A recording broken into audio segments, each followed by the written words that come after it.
Welcome everyone to Mail Fuzz TV. I am Peter, that is Connor, and we are going to talk about Star Trek Deep Space Nine, Season 1, Episode 8. It is called The Passenger. So full spoilers for the episode as always. This episode is about basically a fugitive, a murderer, an alien murderer, who when Bashir and Kira, let's think about who was in the scene with them, encounter them at the start of the episode because their ship's damaged. The fugitive seems to die, but the person who was sort of looking after him and imprisoning him is convinced that in some way he's cheated death because he's faked death before. And then weird things start happening on the station, which maybe imply that she's right. So even though they have a body right there, and they're like, no, this is definitely his body. Yeah, no.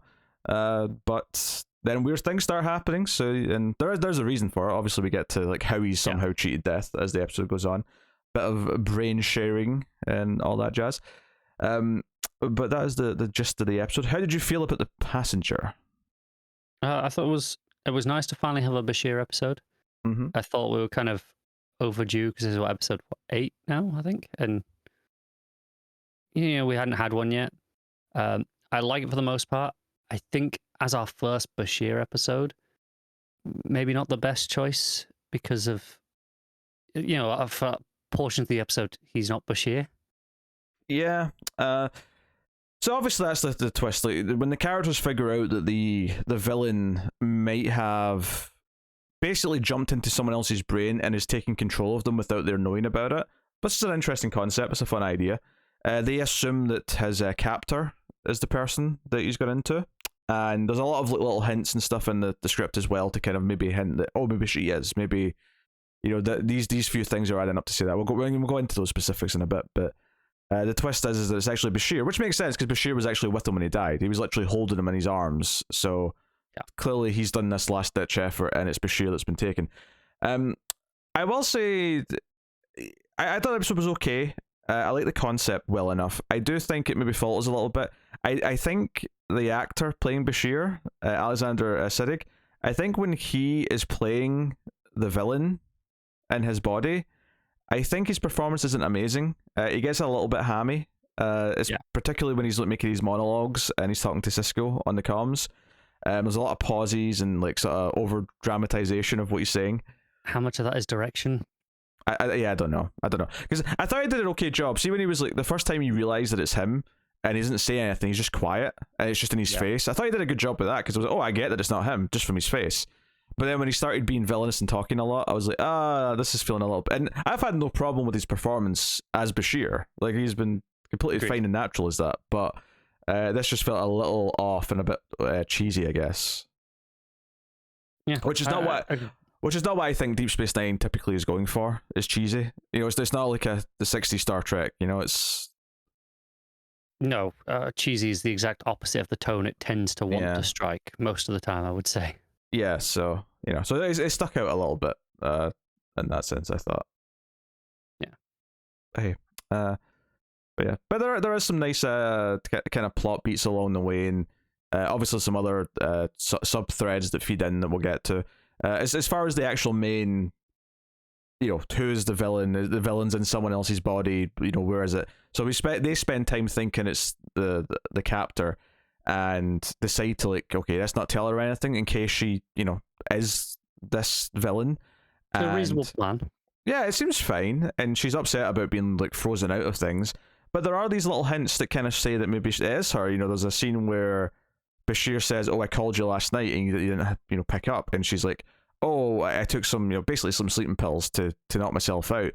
But it makes you go, or were you taken over by the other personality and going around doing shitty things? Just a few little red herrings thrown in just to make it plausible for the audience.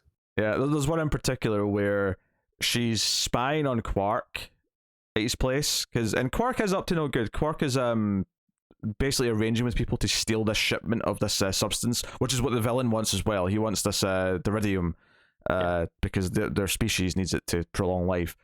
And it's kind of a weird scene on its own in a vacuum because it's just, she's up there spying from this balcony and then you just sort of hear, it's not a Wilhelm scream, but it may as well be. And Quark looks down, and she's like lying there, and she's injured, and she's in med bay, and it gets a bit more interesting when you realize what it's going for here. It's like, wait, was there someone that pushed her? Was it a suicide attempt? Because it feels like a really weird like thing that happens off screen. But then you're going, oh well, if either the villain pushed her, which seems to have what happened because it turns out not to be her, or if he is inside her, then he threw himself off. Or a fight for control, and maybe maybe balance lost sort of thing. Yeah, it could be that. But yeah, so it was a bit weird the way it was filmed on its own, but it was obviously because it didn't want us to know if it was like on her own or if it was another person was physically up there with her. Yeah. So a bit odd on its own, but yeah. The actual the threat towards the end though, where villain Bashir's like taking over the ship with all the iridium on it and threatens to basically go to warp whilst they're in the tractor beam, which would completely destroy everything and kill them all. Yeah, it's fine, but it's kind of like it's just there because it has to be almost. How else do you end it? At this point, you spend so much time getting to this part of the story. There's not much time left to really do much with it. Because the idea of them sending the signal that will bring Bashir back to take control, so you'll have maybe a minute to like put the shields down so they can like beam them aboard and like solve the problem. I do like the idea of like, okay, you've only got 30 seconds to convince him to do one thing. And he, and it's not that he's refusing because he's Bashir, but he's like just confused. Yeah, it's like he's waking up from like a a bad sleep, and he's like, oh, where am I? What the hell? What's going on? What's happening? Yeah, and they're like, quick, do this. Yeah, like I think there's some interesting concepts there, but all of it's just a little bit too rushed in the last 5 minutes of the episode to really, amount to much. I agree. I think that honestly, that's how I feel about a few things in this episode. I feel the same with the Odo subplot, which I mostly really like. With him setting up with this this antagonism with the Federation security, I think it's specifically for the shipment. I think it's more well rounded than the main plot, if only because there's a couple of key scenes that I think are really well done on their own. I agree. I just feel like by the end, I feel like it doesn't have a good punchy ending to this plot. It just kind of fizzles out. I wonder if that's because we're going to have more of this guy being around for a bit. Maybe. And it's just not done yet, and that's why. But that's possible, and if that's the case, I will retroactively retract this complaint. But in this episode, it felt like Cisco. It kind of Cisco basically goes, "Hey, when it comes to joint matters, I've got your back. You're in charge." And I was like, "Cool," and that's kind of it. I actually really like that scene though, because but because by the time we get there, Odo has kind of committed conflict with this Starfleet security officer who's kind of like encroaching on his space and going over his head or try to freeze Odo out a little bit, and Cisco outright says to him, "No, you can't freeze out Constable Odo. Like this is like we're guests here on this station, and he's like still the head security." And Odo's getting pissed, and Odo is so livid that he keeps sort of like doing stuff that Odo just goes to Cisco and says, "I'm going to resign because if I can't be doing my job the way I do it properly, then I'm not having this." The point, yeah. And I do actually appreciate this scene that Cisco just outright like is like, "Look, there's going to be a Starfleet presence. You have to learn to work with it." But when Odo pushes, Cisco does say, "No, look, when you're working with someone from Starfleet, is in terms of security, you're still in charge." He makes it very clear this is not like you're equally in charge. You're not like 50-50. Your say is the final say. And Odo's like, "Oh, well, that's I kind of liked it because it's like, it shows Cisco does respect him, right? Yep. I also like it in the sense that Odo's not going to accept some weird diplomatic compromise that like Picard might like spout at him. No chance. It's like, no, you have to make it very clear this is my station when it comes to security. I'm the one calling these shots. Obviously by the end of the episode he does see that this other guy has his uses and he finds something that Odo doesn't, and it's like, okay, I should trust you, I should let you do some of this work, and I should let you follow your hunches kind of thing. But so it's just growing pains of working together and stuff like that. It does. I like all those scenes individually. I just feel like that it's a bit weirdly paced, like that stuff comes maybe too early in the episode. Yeah, maybe. And then it just feels like it doesn't have a punchy ending to it. Like, like you said, we have that follow-up scene where, oh, maybe I should trust you a bit because your hunch works as well. But there's just there's no bite to the ending of it, even though I like the point that it's making. Yeah, I did like as well, the first thing that this guy's upset about is Odo's in Quark's place, and he's talking to Quark, and just brings up, like, I know you've got your eye on this Iridium shipment coming in, and, Quark's been all quiet, like, is there a Iridium shipment coming in? And he's been, and like, this guy's sitting there overhearing this, being like, what's he doing? He's telling, like, a criminal like Quark that this shipment's coming in. This is, like, need to know information. And obviously, Odo is already convinced that Quark knows full well this is coming in, and he's giving a proper warning. We know for a fact he does know. Oh yeah, especially later on. Yeah, we get a confirmation of that. But this is the whole thing. It's like Odo's assuming because it isn't like a Starfleet place. Like, yes, everyone talks, everyone knows everything. These whispers get around the station. This is more about showing Quark, that he knows and he's keeping an eye on him because that's how he keeps him in line. Yeah, and Sisko points this out to the Starfleet guy, and Starfleet guy, it's like, I still don't like it anyway. Yeah, he's like, it's not professional. Yeah, because this kind of actually gets at kind of the key difference between this and Next Gen in a lot of ways. Is Sisko says to him, look, don't forget what you learned at Starfleet Academy, but you have to understand that we're not in a Starfleet controlled thing here. This is something different. We have to be willing to adapt and learn and sort of work outside our normal boundaries. And very much, I think that's what Deep Space Nine is going for. And in a lot of ways, we keep talking about how Sisko's willing to do things that Picard's very much not. This counterculture to Starfleet in a lot of ways. Yeah, but of course, having Starfleet characters in it, having to like make these tough choices in this environment, is what makes it interesting. Yeah. So I think again, individual moments and scenes I think are actually really good in this plot. But yeah, maybe it doesn't get much of a focus towards the end of the episode, where it doesn't really affect anything in the final kind of climax. Yeah, I don't know if it needed to affect anything. I just think it needed something between them, some sort of resolution to walk nearer towards the end to kind of tie it all together neater. Yeah. The ending's not bad. The end, the final kind of scene where they've taken the consciousness of the villain outside of Bashir's head, and they've put it in, I'll just call it a hard drive, for lack of a better term. And they're like, yeah, no one blames you, Bashir, and Bashir feels all guilty about, being complicit in this, and it's like, we weren't really, you were being controlled, whatever. But they're like, and the woman who's like in charge of the murderer is like, hey, so you're giving me, like, you're giving him to me, right? Because he's my prisoner. It's like, this falls under my jurisdiction. And Sisko's like, yeah, you can have him. Oh, why not? And she just immediately pulls out a phaser and blows up the hard drive. And this is the point where, if this was Next Gen, Picard would be like, you can't do that. You can't just kill a man, which is essentially what just happened. Sisko doesn't even say a word. He gives a look like, a raised eyebrow, like, okay, really, that's what you want to do. But that's it, doesn't question it. Yeah, he's accepting this isn't Starfleet. This is not their choice. This is her prisoner, her culture, her system. And technically the guy should be dead. He only just cheated it because he transferred his brain into someone else without their permission. It is, but I would still have expected Picard to be like, well, no, that's still a life form in some way or another.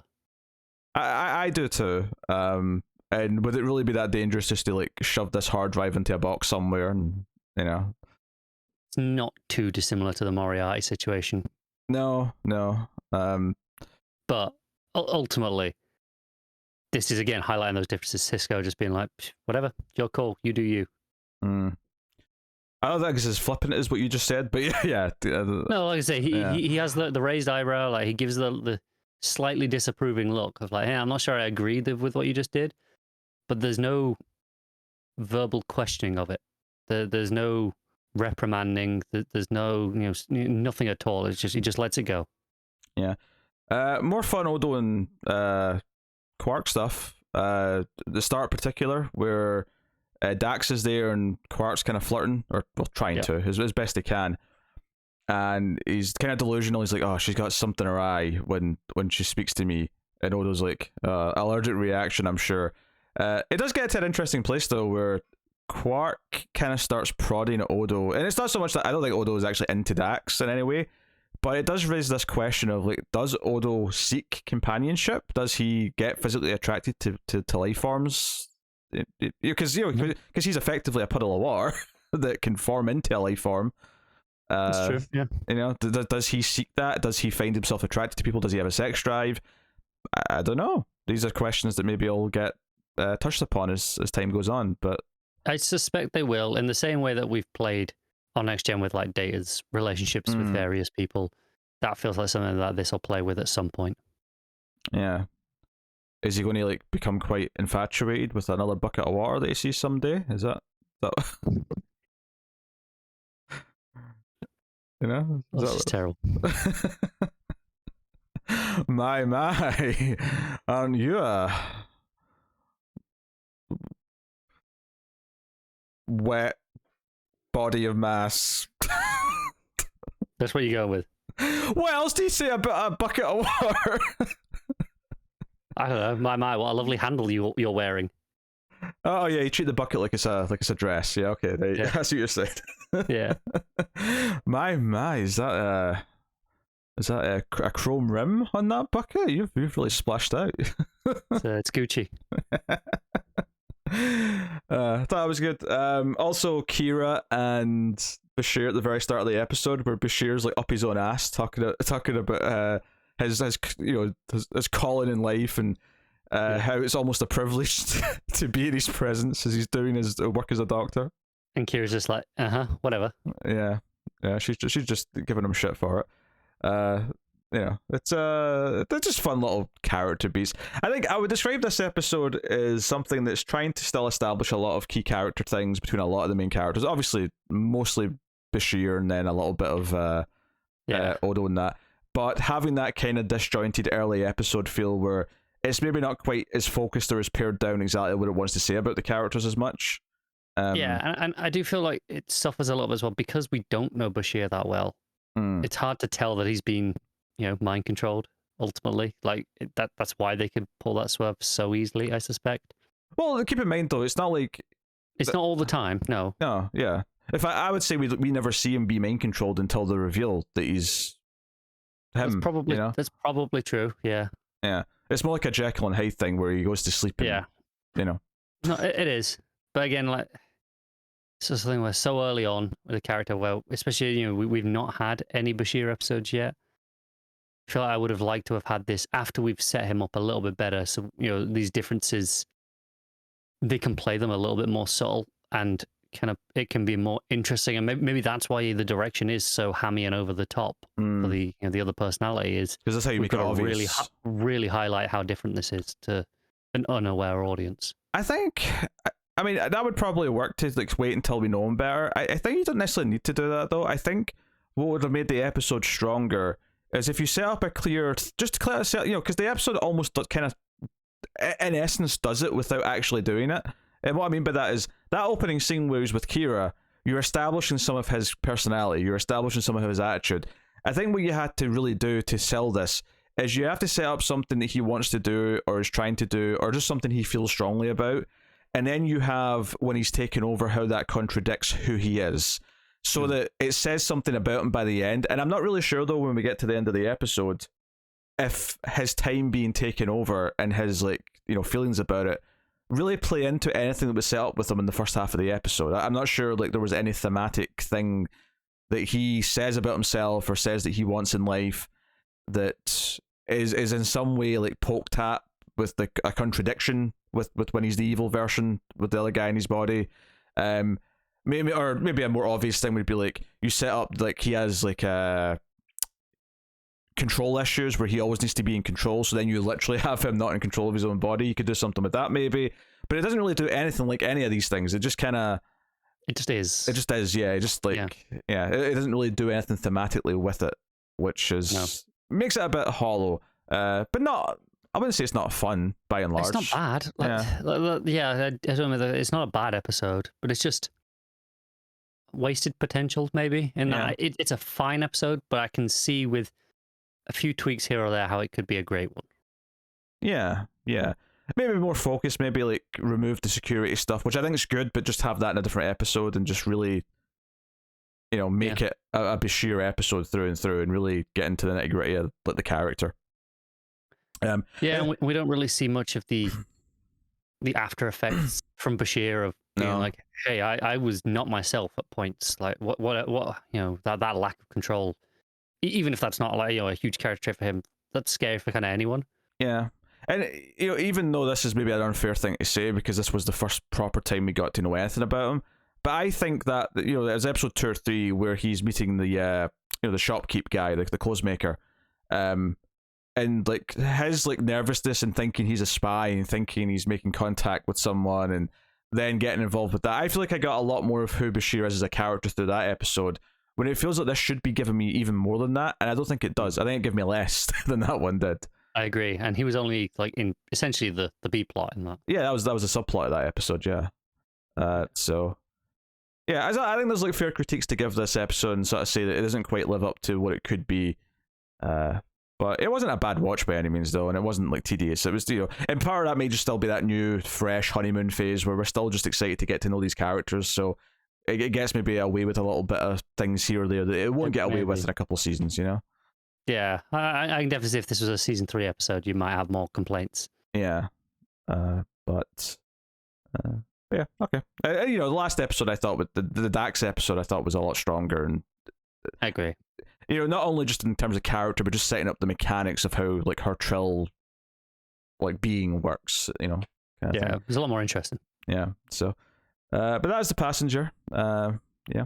So let us know what you thought of this one. Next time on Deep Space Nine, I'll tell you what's coming next from Star Trek from us. But next time on Deep Space Nine, we have an episode called "Move Along Home," which I know at least a couple of people have been saying they're looking forward to us getting to. So. For good reasons, I hope. The IMDb rating does not imply that. So we'll see. So they're looking forward to us ripping it apart, I assume, then. Possibly. So the Wadi, that's Wadi. I'm assuming Wadi. Maybe Wadi, but I'll say Wadi. I'm going to go with Wadi. Yeah. Until they say otherwise, I'll say Wadi. The Wadi from the Gamma Quadrant visit Deep Space Nine, thereby making first contact with the Federation. When they catch Quark cheating, they let him off by playing a special game. I mean, that doesn't sound... I love everything about that. Yeah. That sounds fun. That doesn't sound not fun to me, but the 5.8 does make me think, Maybe it'll be funny bad, at least. Maybe. But I am curious. That'll be in a few weeks' time, though. So this ends the 1-1 swapping between the two shows for a little bit. Star Trek Next Generation is next and has a 2-parter which will be back to back in our coverage because that's how it aired. And then there's 2 Deep Space Nines, then 2 Next Gens, then 2 Deep Space Nines. So we're going into a two of each cycle for a little while. As we did learn, if you watched the last Next Gen episode, when we got to this point of the episode, it is set on Deep Space Nine. So we're kind of spiritually still here. Yeah, we still get to see a little bit of Deep Space Nine next episode, which is cool. So we are following just the original air dates for anyone who's trying to keep track of this. That's what the order is that we're doing this in, and why it's not always a neat 1-to-1 between them. But yes, Star Trek Deep Space Nine Birthright Part 1 is the next episode we'll be covering. So look forward to that. But there you go. That is the thoughts on this Deep Space Nine. Not the best episode, but not the worst. I'm looking forward to the next one. The warts and all. So we'll see how it goes. But yeah, let us know what you thought of this Deep Space Nine in the comments. Like, subscribe, ding the bell for notifications, all that stuff. You can support all the content and help keep it all coming by supporting us over at patreon.com/MailFuzzTV for as little as $1 per month. Get early access. I think we're like 3 or 4 ahead in terms of Star Trek episodes over on there. If you want to get them early and be ahead of the curve. Or you can support us with a one-time donation with a super thanks button on YouTube. But whatever ways you want to support and interact with the content, all of it's appreciated, so please do. Thank you very much once again. We always appreciate it. Keep watching Star Trek, and one day, you know that scene in Wayne's World where Wayne sees the guitar and then he sees Cassandra and he's like, she will be mine. Oh yes, she will be mine. Just imagine that scene with a nice sexy bucket of water.